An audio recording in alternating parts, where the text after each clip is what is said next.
Market to Market is everywhere you are. Subscribe to Market on YouTube, find us on the PBS video app to stream on demand, and add our 3 podcasts on your favorite podcasting app. I am very, very worried.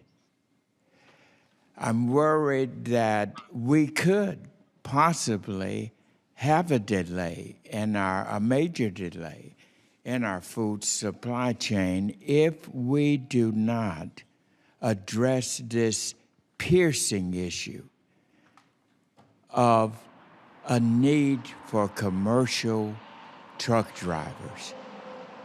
Delays in supply chains have made life difficult for American agriculture and the producers of food, fuel, fiber, and feed. This week, the House Agriculture Committee held a hearing to learn where many of the problems in the food supply chain are occurring. A lack of truck drivers was a common complaint. We are in a supply chain crisis. The U.S. ports we rely on are backed up, and products needed for farming, such as tractor tires and computer chips, are waiting to be unloaded.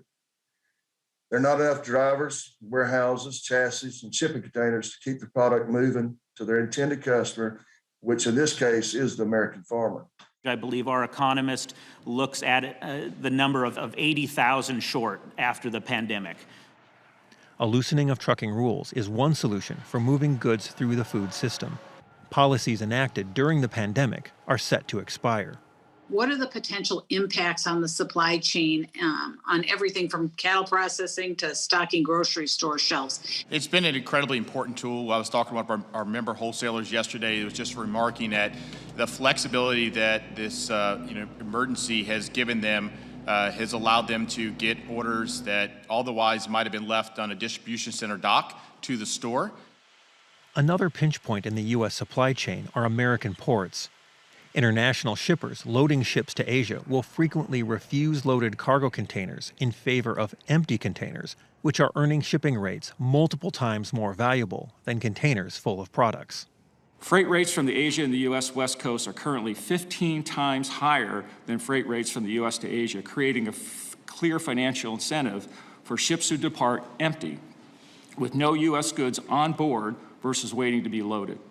As a result, shipping companies are refusing to load U.S. agricultural exports, and over 70% of the containers are returning to Asia empty. How long has ongoing port congestion affected food and agriculture trade involving either U.S. imports or exports from your vantage point? We noticed the increase back in the what I would call late 2020 when it started to really see the impact and really became acute right at the end of the year to the beginning of the year of 2021 and has gotten continually to get what I call worse.